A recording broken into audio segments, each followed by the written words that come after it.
All right, well, I am Adam Wynn. As Sydney said, I teach at UMHB, and I'm very happy to be with you all tonight. When I was looking at the schedule and what I was going to be talking about, when Sydney asked me to look at it and choose something, this night was supposed to be about Christian maturity. So tonight, I'm going to talk to you about Christian maturity. That's the topic. And before I talk about Christian maturity, I want to say I am not an expert on Christian maturity. Because like you all, I am also on a journey in my Christian faith, and I'm learning too what it looks like to be a mature Christian. But I have been a Christian for about 30 years, a little over that, and I've picked up a few things along the way that I want to try and share with you. So tonight, I'm going to talk about, there's a lot you could say about Christian maturity, so I won't cover everything, but I want to talk about one thing that I don't think is a sign of Christian maturity, that a lot of people think is a sign of Christian maturity, and then two things that I think are important signs of Christian maturity. And to do that, we're gonna work from a text in the Gospel of Mark. Do we have that text up there? Okay, all right, this is Mark chapter 8. I'm just gonna set the stage a little bit for Mark. In Mark's Gospel, Mark presents the disciples of Jesus. Well, they make a lot of mistakes, right? They don't get it. And for 8 chapters in Mark's gospel, the disciples in Mark's gospel have not gotten who Jesus is. For 8 chapters, they have been blind, they have been ignorant, they have not seen. Then we get to this place in Mark chapter 8, all right? So let's read it. It says, Jesus went on with his disciples to the villages of Caesarea Philippi. And on the way, he asked his disciples, "Who do people say that I am?" And they answered him, "John the Baptist, and others Elijah, and still others, one of the prophets." He asked them, "But who do you say that I am?" And Peter answered him, "You are the Messiah." And he sternly ordered them not to tell anyone about him. Now, this is a big moment in the Gospel of Mark. Disciples who have not been able to recognize clearly who Jesus is for the first time see and get it. And Peter says, "You're the Messiah," right? This is sight, and he sees that he's the Messiah. But Peter sometimes has some very high highs and some very low lows. And this is a high high, but just a couple minutes after this, maybe even seconds, we'll keep reading here. In verse 31, it says, "Then he began to teach them that the Son of Man must undergo great suffering, be rejected by the elders and chief priests and scribes, and be killed, and after 3 days rise again." He said all this quite openly. And Peter took him aside and began to rebuke him. Now understand why Peter might do this. For first century Jews, the Messiah was not somebody that was going to die. The Messiah was somebody that was going to win. And so when Peter has confessed Jesus is the Messiah, and then Jesus says, "I'm gonna die," these things don't compute for Peter. They don't line up. And so Peter says, he rebukes him. He says, "No, that's not gonna happen." But turning and looking at his disciples, Jesus, rebuked Peter and said, "Get behind me, Satan. For you are not setting your minds on you are setting your mind not on divine things, but on human things." He called the crowd with his disciples and said to them, "If you want to become my followers, if anyone wants to become my followers, let them deny themselves and take up their cross and follow me." Peter makes a mistake, and Jesus gives him a pretty harsh rebuke. "Get behind me, Satan" is not a nice thing to say to somebody. He's identifying him with the arch enemy of God and God's people. So Peter experiences this harsh rebuke. And here's the thing, Peter gets that Jesus is the Messiah, but Peter doesn't seem to get what type of Messiah Jesus is supposed to be, right? He sees, but he doesn't see clearly. He doesn't see all the way. And then I want to go to another story. I'm going to jump to just a few verses later in chapter 9. This is often known as the transfiguration narrative. It says, 6 days later, Jesus took with him Peter, James, and John and led them up a high mountain apart by themselves, and he was transfigured before them. His clothes became dazzling white, such as no one on earth could bleach them. So Jesus' appearance changes from what looks like a normal, ordinary human being to somebody that looks like a heavenly figure. The white garments that he is wearing signify a heavenly identity. You're seeing behind what human eyes can see, at least these apostles are. And it says, and there appeared to them Elijah and Moses who were talking with Jesus. How they knew what Elijah and Moses looked like, I don't really know. But they figured it out. All right? Elijah and Moses were with them. Now, what you have to understand is Elijah and Moses were both closely connected with the hope and expectation of God bringing about a restored and final age of Israel that would be characterized by peace, prosperity, blessing, no death, no disease, right? This is what Israel was hoping for, and Elijah and Moses were connected to it, and Jesus as God's Messiah would be connected to it too. So here you have Elijah connected with that end time event, and Moses connected with that end time event, and Jesus looking like a heavenly powerful figure. To Peter, this looks like what every Jew is hoping for. This looks like the dawning of a beautiful, new, glorious age where God, through his Messiah, intervenes and sets the world right again. That's what it looks like. And then Peter said to Jesus, Rabbi, it's good for us to be here. Let us make 3 dwellings, one for you, one for Moses, and one for Elijah. He did not know what to say, for they were terrified. And what that tells us is Peter says something stupid. Right? What Peter says is wrong, right? He makes a mistake. But what does Peter get wrong? What is the mistake that Peter makes? Well, when you're going to build dwellings, that implies you're going to stay somewhere, right? You don't build dwellings just to leave. You build dwellings because you want to stay. And what this signifies is Peter is saying, hey, this moment right here, this is what I've been talking about. When I said you were the Messiah, right? This is it. Let's capture this moment. Let's inaugurate your kingdom right here. From this spot, we'll dwell right here and everything will change. But Peter gets it wrong. Look what happens next. It says, then a cloud overshadowed them, and from the cloud there came a voice. This is my son, the beloved. Listen to him. How is Peter not listening? If they stay on the mountain, if they build the 3 dwellings, what don't they do? They don't go to Jerusalem, and Jesus doesn't suffer, and Jesus doesn't die. And when the divine voice of God from heaven says, this is my beloved son, listen to him, he is saying, hey, this is my Messiah, and listen to what he says he has to do. Because you're not listening. Peter gets rebuked twice in a matter of just a handful of verses, doesn't he? One by Jesus and then by God the Father, because Peter doesn't want to go to Jerusalem. And from this, I want to talk about my first issue of what I think is not a sign of Christian maturity. I want to launch from Peter's mistake, because I sometimes think we make a similar mistake. So to get at that mistake, I'm going to ask you a question. Have you ever been at a camp, a youth retreat, a sermon, or whatever it might be, where somebody speaking asked you this?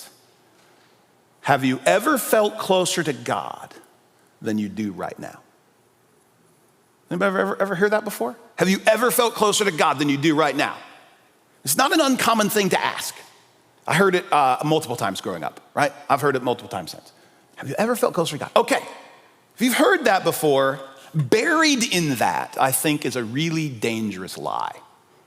And I want to try and unmask the lie and correct the lie, because I think it's tied to people's perception of Christian maturity. Buried in that is an assumption that if you say yes to that question, then you need to what? You need to do something, change something to get back to where you were before when you felt closer to God. Right? That's the implication. It's an effort to get somebody to change their behavior so they can feel closer to God. But here's the lie. The lie is this: that you are as close to God as you feel you are to God. And that is a terrible and dangerous lie. And in Christianity in the United States of America, it is a lie that is sold a lot. And it's really problematic. How close you feel to God He said, not how close God is to you. That is really important to understand. Really important to understand. C.S. Lewis gives a really good, well, first I'll say this. Christian authors, Christian writers, spiritual writers talk about what they call the consolation of God's Spirit. The idea is times when you feel like God is really, really close. Times of powerful encounters with God where God feels like he's right there and they're overwhelming and they're wonderful. But C.S. Lewis talks about that and he says, God lets us experience those moments because we need those moments in our faith. And oftentimes we need them early in our faith, right? When we're moving from a place of non-faith to faith, we're moving from an old creation to a new creation. Sometimes God has to overwhelm us with his power, with his Spirit to transform us, to move us to where he needs us to be. Otherwise we might not move. And God does that. And he compares it to an infant. Right? When a baby is born, it's really important that the baby gets held, right? And swaddled and all these types of, all these kind of, you're really close to the baby, that the baby feels the presence of the parents. That's really important. Psychologically, it's really important. And then as the baby grows up, it's important for the baby to start to do some things on its own, right? Crawl a little bit. And C.S. Lewis talks about a baby learning how to walk. Right? When a baby learns how to walk, it doesn't just jump up on its legs and start, waddling around. It's got to be helped. And so what? You hold the baby's hands, right? And you take a couple steps, and then what do? You can't just keep holding on. You let go. Baby takes a couple steps and what? Falls, right? Baby falls, cries. And then what does the parent do? Just be like, figure it out. No, that's not what a parent does. Parent picks up the baby, holds the baby, cuddles the baby, and then lets them try again. And Lewis says this is like our faith. He says sometimes we really need to feel the presence of God to get us to where God wants us to be, just like infants need to feel the presence of their parents. But he says, just like parents for developmental purposes sometimes need to withdraw their presence or the feeling of their presence, God needs to do the same thing. It is a normal thing in the Christian life for you to feel at times God being very, very close to you. And at other times you not feel it at all. And that doesn't mean God's not close to you. Does that make sense? Sometimes God needs to wean us off of the desire for his presence so we can be faithful and learn to be faithful without it. I'll tell you an example from my own life. When I was in high school, I had a fairly powerful conversion experience. My life was really changed by God in some powerful ways. And I felt the overwhelming presence of God for like a year and a half, and it was awesome. And I loved it, and it was amazing. And I thought, this is Christian living. This is what it means to be a Christian. And then my senior year, almost like a light switch, it flipped off. And I was like, what in the world just happened to me? Like it was gone. It was palpably gone. And I'd go to my youth group, or I'd go to a camp, or I'd go to Disciple Now, or whatever it might be, and I'd hear somebody ask, have you ever felt closer to God than you do right now? And I'd be like, yes, what can I do to get that back again? And then, I'd try and do stuff. Maybe I'd pray more. Maybe I'd read my Bible more. Maybe I, say less words I shouldn't say. I don't know, whatever it might be, but, be a better Christian. And guess what? Nothing changed. Nothing changed. See how dangerous that lie is? When I believed that how close I was to God was dictated by how I felt God. Then when I started doing things to get God, to feel God again, and nothing changed, I felt like I was unloved by God, like I wasn't worthy. And it hurt me more and more. It was a damaging lie. And it took time for wise and mature Christians to come along and say to me, that's a lie. Just because you're not feeling God doesn't mean God's not close to you. And God is teaching you something in that moment, in those times. And so one thing I want to say to you about Christian maturity is not about always feeling the warm, fuzzy experience of God around you. It's about learning how to live regardless of that and be faithful regardless of that. Does that make sense? And I think that's incredibly important because I think a lot of us think, well, if that's not happening, then something's wrong with me. That doesn't mean anything's wrong with you. It just means you're living a normal Christian life that will have some ups and downs. In fact, what I'd say is Christian maturity is having much less time between this and more like this. And that's normal and that's okay. So I want you to hear me on that because I think that's something dangerous that is sold a lot. Now, I want to talk about two things that I think mark Christian maturity, okay? Two things, and there's a lot of things that mark Christian maturity. I'm just coming up with two that I think are important I just want to talk about. So two. Jesus, the divine voice says to Peter and the disciples, "This is my son, listen to him." Listen to him. Doesn't matter how close you feel to God, God wants you to listen to him. God wants you to be faithful to him. And the one thing I'd say is an important aspect of this is trusting God. One thing that Peter wasn't doing here was trusting Jesus, right? Trusting that what he said was true and trusting that Jesus' plan was correct. I think a sign of Christian maturity is trusting God. And what I mean by that is trusting with your life more than you worry about your life, right? Trusting him. Here's the deal. I've grown convinced in my years as a Christian that one of the main purposes of this life is to trust God more and more. See, every single day God is asking you, every single day, hundreds, maybe thousands of times, God is asking you, do you trust me? Do you trust me with your relationships? Do you trust me with your career path? Do you trust me with your family? Do you trust me with your finances? Do you trust me even though that fell apart, that I still have you and I'm still watching over you? Do you trust me? God is asking us that every single day, over and over and over again. And I think, if I'm speaking for myself, a lot of times my answer is, no, not really. I'm making my own plans, thinking how, okay, if that falls through, well, I do that. And there's a lot of lack of trust there. And a lot of times I'm saying, no, I think I can, God, I appreciate it, but I'm gonna try and figure this one out for myself, right? We do this a lot. We do this a lot. Christian maturity is learning how to say, yes, God, I trust you. I trust you. I trust you. I'm not gonna worry about that. I trust that you have this. Christian maturity is growing more and more in saying yes to that. And here's one thing I want to say about a Christian mature view of trusting God. It's not about trusting God for certain outcomes. Right? A lot of people sell trusting God. Just trust God, it'll all work out for you. It'll all be good if you just trust God. That's not necessarily true. There's lots of Christians that have trusted God and bad things have happened to them. Bad thing. There's Christians in the first century who trusted God and they got torn apart by wild beasts. Bad things can happen to you when you trust God. Trusting God is not about trusting God for the outcomes, good outcomes in your life. Trusting God is about trusting God even when you don't get the good outcomes in your life. Does that make sense? Even when things are falling apart, trusting God is saying, it's a mess, it might not ever get better, but I trust you.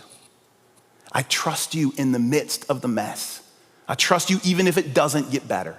Because here's the reality. I don't want to surprise or be too dark today, but the bottom line is we're all gonna die. I know it's sad, but it's true, we're all gonna die. 1-to-1 ratio of living to death, this is the way it works, okay? We're all gonna die. And you know what God is asking us in those last moments before we die? Do you trust me? It's all gonna end that way for us, and God is asking us, do you trust me? Do you know that I have you? That I will carry you through this moment, and on the other side, I will raise you to life again. God is asking us that. And the more we learn how to say yes every day in this life, the better we'll be prepared in that moment to say, yes, I trust you. That makes sense? Trust God no matter what happens. That is Christian maturity. And I'm gonna jump ahead a little bit in Mark. Because this section we're talking about in Mark has Jesus predicting his death multiple times and his followers just not getting it. They're blind. Peter doesn't figure it out after the divine God voice says, listen to him. He doesn't get it. The other disciples don't get it. They keep not getting it. They keep not understanding that Jesus has to suffer and die. And so in Mark 10:42, I want to read something. And this is how I want to get at the last thing I want to talk about for Christian maturity. It says, so Jesus called them and said to them, you know that among the Gentiles, those whom they recognize as their rulers lord it over them, and their great ones are tyrants over them. But it is not so among you. Whoever wishes to become great among you must be your servant. And whoever wishes to be first among you must be slave of all. For the Son of Man did not come to be served, but to serve, and to give his life as a ransom for many. Mature Christian living is marked by humility. Service and humility. I've never met a proud, mature Christian. Every mature Christian I've ever met has been characterized by a humble spirit and humility.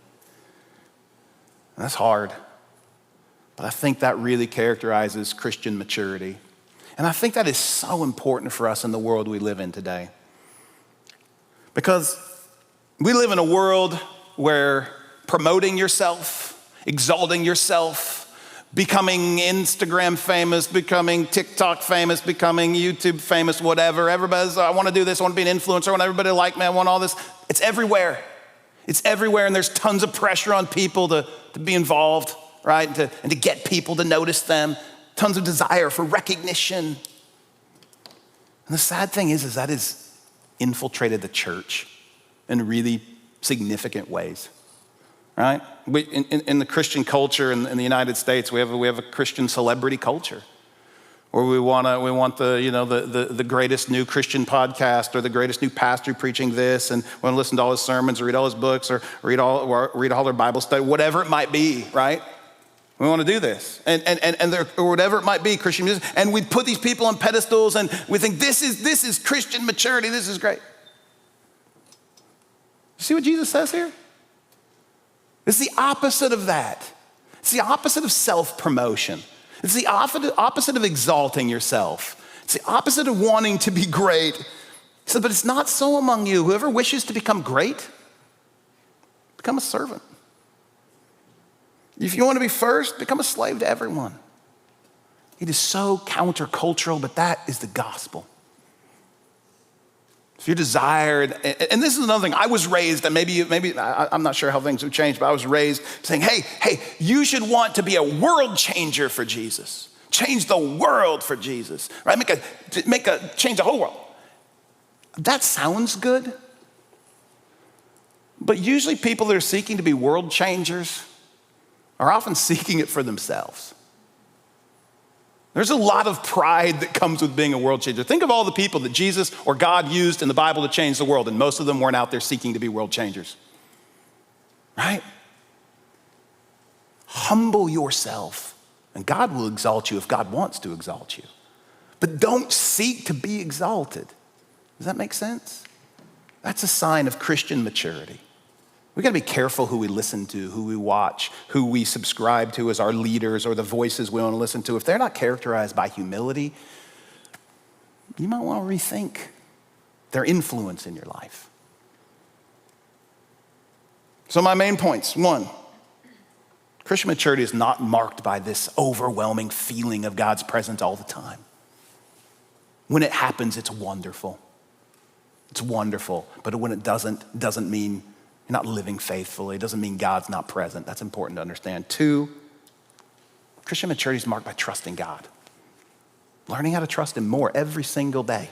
Saying yes more than we say no. And humility. It's marked by humility.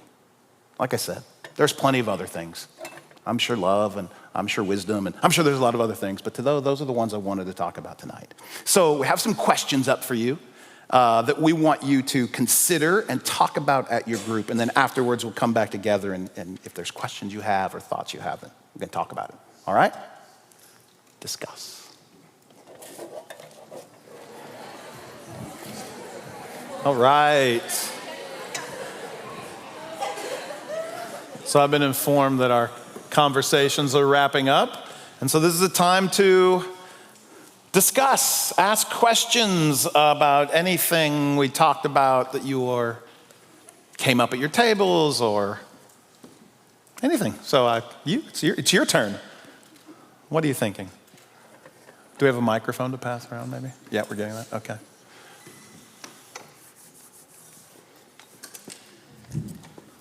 There we go. Anything y'all want to share or yes. ask? Or ask. This is the first time we've done this. Oh, okay, this semester. Oh, okay. All right, yeah. Well, yeah, if you don't have any questions, that's easy. We wrap it up. Do you have any questions? Yeah, so yes, I can repeat it, and I'm happy to. Thanks, Brenna.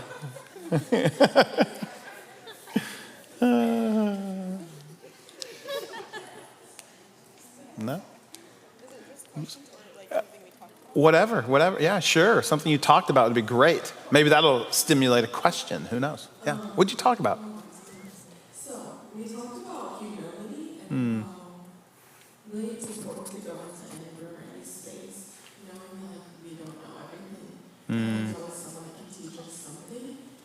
And I feel like that shows humility when we go that way and also to know that God or Jesus have like ultimate humility. So he could do miracles and heal people and do all those things and he didn't like wash people's feet like since do all those things. Like, why should we think that we're any better than anyone else? So, Yeah.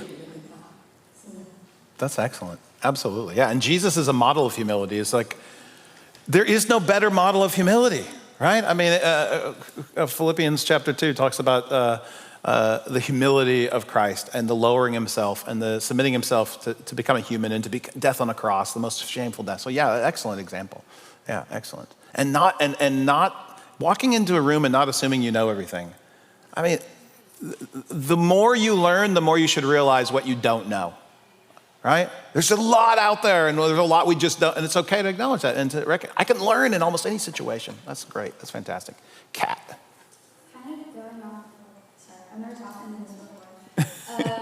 At our table, we talk about how, a lot of the times when we're like going through trials or something really difficult, we're like praying, we're like, you know what, God, we're going through this, but what you have is better, and we know what you have is better. And also kind of praying like, kind of what Riley said. She said like, show me what you're doing like right now in this trial. And you kind of have to stop and take a step back because it's literally not about you. Like sometimes he doesn't show you what he's going to do for you. And sometimes like he said in your sermon, like, there's not always going to be the outcome. And it's not about you at the end of the day. So I think so many times we get caught up in like our selfish ways and we're like, show us what you're going to do. And at the end of the day, it's not about you. No. And comfort in that, actually. So. Yeah, very good. Absolutely.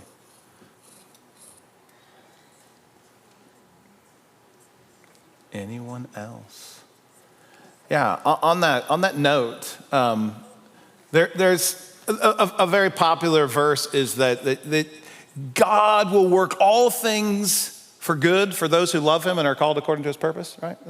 And by the way, this is where some people get this idea that it'll all work out good for you, right? God, we know you have good for us. But we misread that verse all the time, right? We misread that verse. That verse is not about this life. If you read it in context, Paul's not saying, hey, everything in this life is going to work out for good for you. Oh, except when you all die, right? I mean, you understand? Like, that's not what Paul's talking about. What Paul is saying is, in that context, no matter how bad this life gets, no matter how messed up this world looks, no matter how out of control it looks, God will work it all out for our good in the next life. And the good that we have waiting for us isn't here. It's after this, when God restores his creation and we live in it with him. That's when we are promised all things to work together for good, right?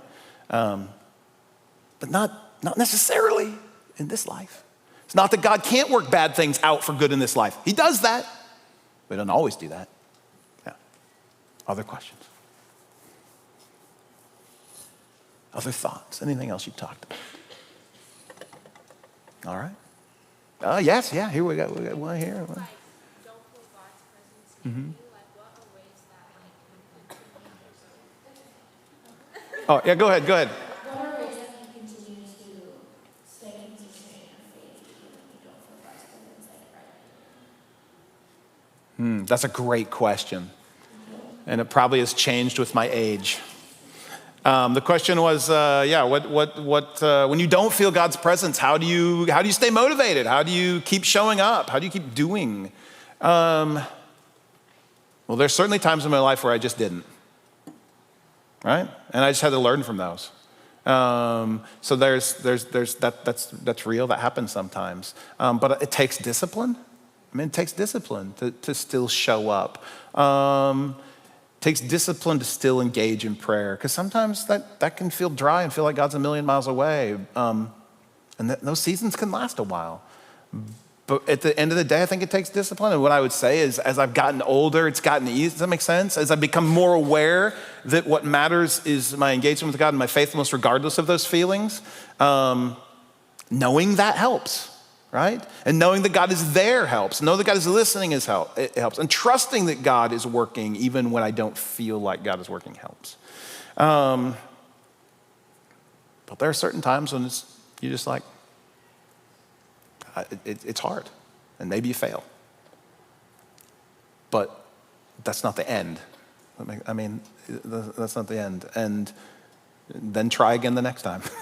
I mean, you know what I'm saying? And I think one thing that's important to understand is I remember when I was your age, and I just felt like I had to have Christian maturity in my life now, right? I had to be what I was supposed to be now. Can I tell you something? The Christian life is not a sprint. It is a marathon. And you are at early stages of the marathon. And there are ups and there are downs and there are highs and there are lows. Just keep going. Just keep going. And you will be amazed at the transformation God can do in your life over decades, right? I remember there are times struggling with things, hardships, and just being like, will this ever be any different? And yeah. And then I find new things that new things. I'm like, oh, well, this is something I got to work on. But it's a marathon. It's not a sprint.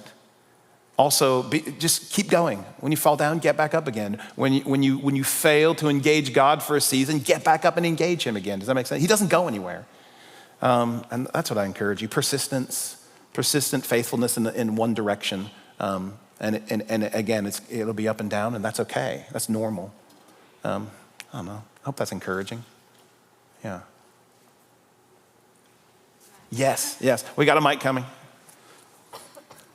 One thing we kind of briefly talked about was putting it into a bigger perspective of everybody's faith, not just our own. Hold on, I gotta phrase this. Yes. Like, we never know other people's experiences and how we can all interpret the Bible so differently, which, praise God for that, so we can get perspectives and understandings. Amen. But also have humility in the sense of, I don't know Kendall's whole story, I don't know Sydney's whole story, but just having humility and just being humble in it's not my own story, and it's like Sydney has her own story, but it's also God's story. Yeah. And just trusting that whatever Sydney's going through, whether she tells me or not, that God's got her. Just like God's got me. And so it's kind of like putting all through what we talk about together. And then just touched on like how that builds into a community of how it's so important. Just trusting God that He's put people in our lives for reasons, and just those people being humble and trusting God can lead to only gathering more maturity in Christ. Absolutely. That's great. Thank you. And on related to that, I think back to your question a little bit, is other people's faith is important for our own faith. Does that make sense? Like, I think that's some of what you were saying was, my faith is enriched when I hear the stories of other people's transformative encounters with God, right? And that, sometimes my faith is weak and I need your faith for mine to be strong. Right? That happens. That's why we do this in community and not alone, is we can share our stories with each other. And I don't think we do that enough in the church. I don't think we have enough of people saying, this is what God is doing in my life right now. To hear that, because when I hear what God is doing in the life of somebody else, it can inspire me. It can build my faith. It can give me new life. All kinds of things, right? So I think that's really important. I think that's great. And the other thing I think is we need to understand not everybody is in the same place, right? And so I remember being maybe even younger than you, but just like, why are you all thinking like I'm thinking? Why are we all in the same place on this? Like when I'd be on fire for God or excited for God, what's wrong with y'all? And realizing we're all in different places in our faith journey. And I can't expect that what God's doing in my life right now is the exact thing God's doing in your life, right? It happens differently at different times, and we need to be sensitive to that, but we also need to be able to learn from each other. I think those are great points, great points. Excellent. Anything else? Faith? Wait. Here we go. Here comes the microphone. All right, so trusting God. Yeah, okay. Yep. It's easy. Just do it, Faith. So I guess that's my question. Yeah. Just like in a time in your life, as like right now, I feel like we're in this like weird season where it's like, yes, and trust God, but like practically. Yeah. There's like questions and like next steps are like coming.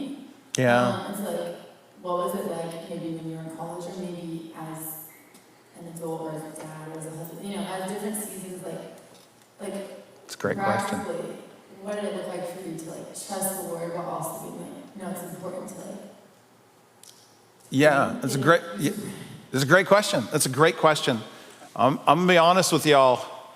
It's a lot easier to trust God when you're in college during these years. You have less responsibility. You're in a very unique and special place and community with people, and it's as I tell people, I think your college years are like some of your best years of your life, so enjoy them and don't be in a hurry to get through them. That's my, I have a whole speech on it I could give another time. It's wonderful. But there are times, you still have challenges during this season, right? You absolutely have challenges, but it gets harder as you get older. It gets harder when you have a family. I remember being in Ireland. I was doing a postdoc in Ireland, and I'd applied for two jobs, and we were really excited that I'd get one of these two jobs, right? One was in California. One happened to be somewhere in Texas, pretty close to here. Anyway, so I applied for these two jobs, and both of them flew me out from Ireland to interview, right? It's going great. I didn't get either job. And then my time in Ireland came up, and I didn't have anything. And it was devastating. My wife has put me through grad school, right? And I've taken her all the way across the world to Ireland, and I'm back. And what are we going to do? Where are we going to go?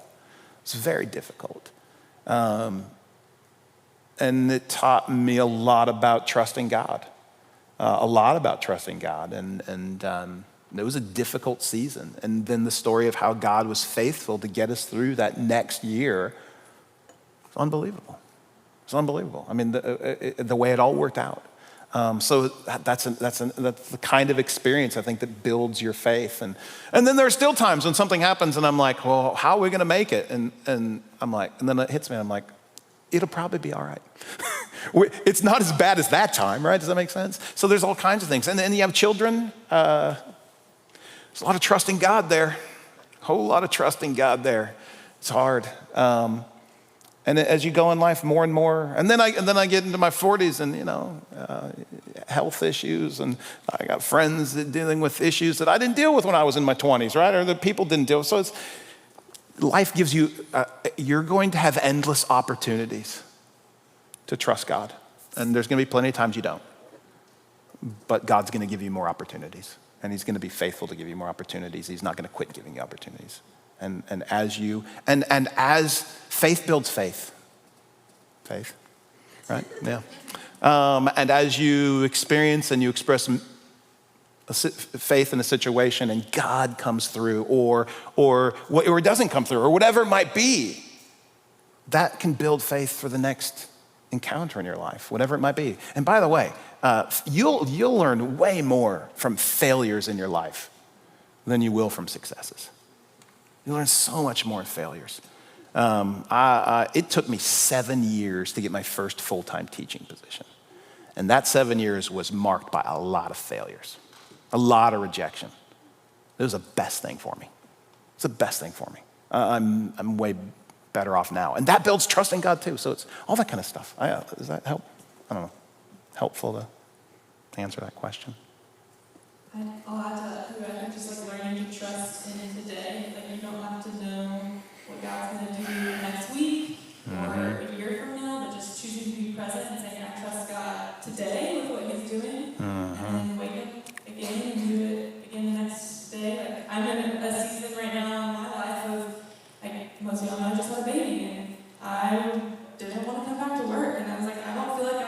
mental or emotional capacity to come back to work, and I'd rather just be a stay-at-home mom, but I feel like God's very much called me to be a pastor, so I'm just trusting today that I'm supposed to be here, and I don't have to have tomorrow figured out. That's really good. I'm always thinking, I'm always thinking about different things, whatever, and that's great. Like our speculation about our future, though sometimes it can be fun, at times can be plagued with lack of trust in God, and I think that's a great word. Trust God today. Yeah. Other thoughts, comments, questions?